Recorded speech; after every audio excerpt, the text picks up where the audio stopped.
Assalamualaikum warahmatullahi wabarakatuh. Perkenalkan nama saya Azwa Sultana Zain dengan NIM H540121084. Pada kesempatan kali ini saya akan menjelaskan apa itu data panel dinamis dan juga melakukan uji data panel dinamis menggunakan aplikasi RStudio. Oke, sebelumnya jadi data panel dinamis itu adalah jenis data panel yang mencakup observasi berulang terhadap unit yang sama, seperti individu, perusahaan, ataupun negara dalam rentang waktu tertentu. Lalu, data panel dinamis ini sering digunakan dalam analisis ekonometrika untuk menangkap hubungan jangka pendek dan jangka panjang. Mengapa digunakan data panel dinamis? Jadi, data panel dinamis digunakan untuk menangkap efek lag variabel dependen yang nilai masa lalu yang mempengaruhi masa kini, lalu mengontrol heterogenitas individual yang tidak teramati, menghasilkan estimasi yang lebih akurat dalam model ekonomi atau sosial yang kompleks, dan menganalisis perubahan dalam waktu sekaligus antar unit. Lalu untuk siapa yang menggunakan data panel dinamis, jadi biasa digunakan oleh peneliti ekonomi, lalu akademisi, dan juga mahasiswa. Kapan data panel dinamis digunakan? Data panel dinamis ini bisa digunakan saat variabel dependen dipengaruhi oleh nilai masa lalunya, saat data tersedia dalam bentuk longitudinal atau time series cross-sectional. Yang terakhir dalam penelitian jangka panjang untuk melihat tren dan juga pengaruh waktu. Data panel dinamis juga biasa diterapkan dalam penelitian ekonomi untuk mengukur pertumbuhan atau inflasi contohnya, lalu untuk studi keuangan juga bisa. Lalu kebijakan publik seperti pengaruh program pemerintah dan kesejahteraan masyarakat atau mencari pengaruh intervensi kesehatan terhadap populasi.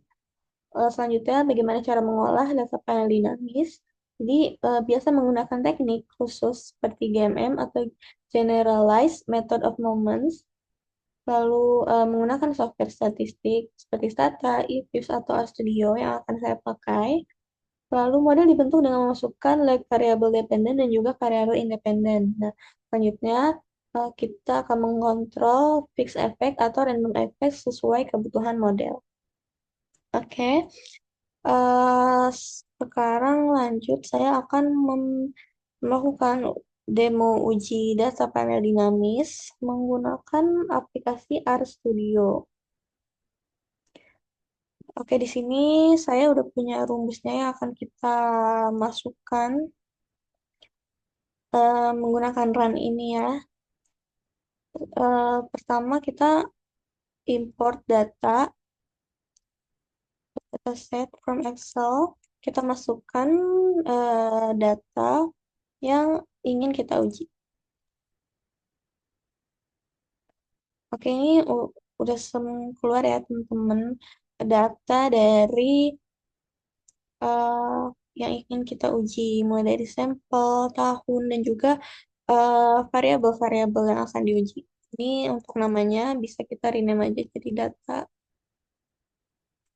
Lalu kita import.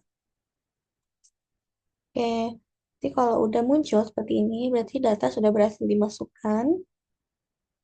Langkah selanjutnya, kita mau menggunakan package PLM ya. Untuk cara cepatnya bisa langsung di run aja.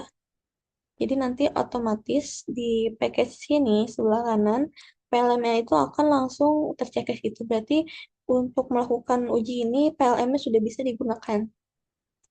Oke, selanjutnya kita mau mengestimasi GMM first difference-nya.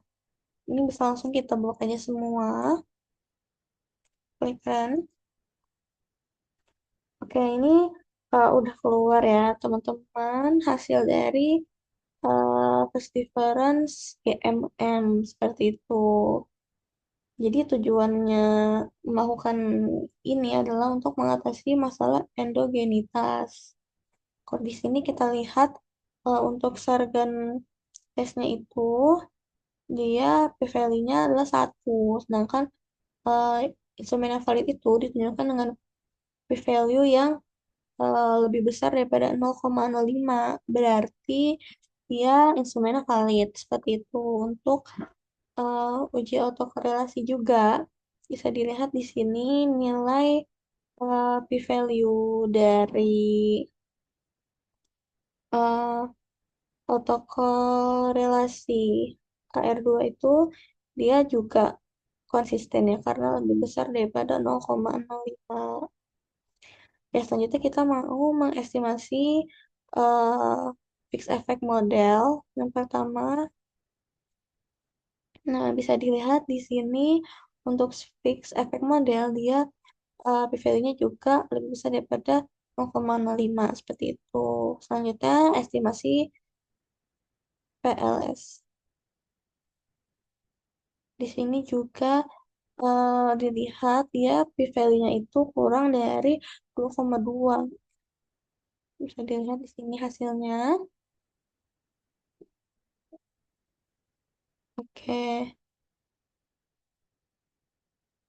Selanjutnya kita mau estimasi sistem GMM ya. Bisa langsung blok semua ini. Kita klik run. Nah, ini udah keluar ya teman-teman hasilnya. Seperti yang tadi aku mention, kalau dia p-value-nya itu lebih besar daripada 0,05, berarti dia itu modelnya bagus untuk dipakai. Nah, jadi di sini sarga tesnya dia satu. Berarti model ini tuh bagus untuk dipakai. Sama juga halnya dengan autokorelasi ya. Dia kedua p-value-nya itu lebih besar daripada 0,05. Jadi sudah bagus untuk dilakukan analisis selanjutnya. Selanjutnya kita mau menghitung kecepatan konvergensi. Sini udah ada rumusnya, jadi langsung aja di semua. Ini sudah keluar ya teman-teman hasil dari kecepatan konvergensi. Nah, jadi jika si lambdanya itu lebih tinggi, maka proses penyesuaian dari itu akan lebih cepat. Sedangkan jika lambdanya itu rendah, maka dia penyesuaian daerah itu akan lambat. Selanjutnya langkah terakhir, menghitung koefisien jangka panjang atau long run effect untuk size dan juga GDP kita blok semua, kita klik run.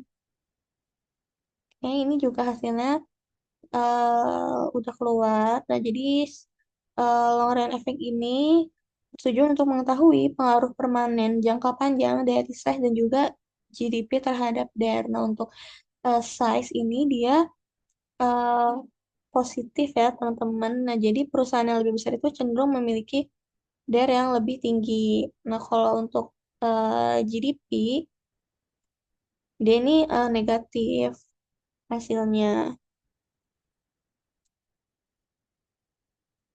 Oke, mungkin sekian penjelasan mengenai panel dinamis. Mohon maaf apabila ada yang salah. Terima kasih. Wassalamualaikum warahmatullahi wabarakatuh.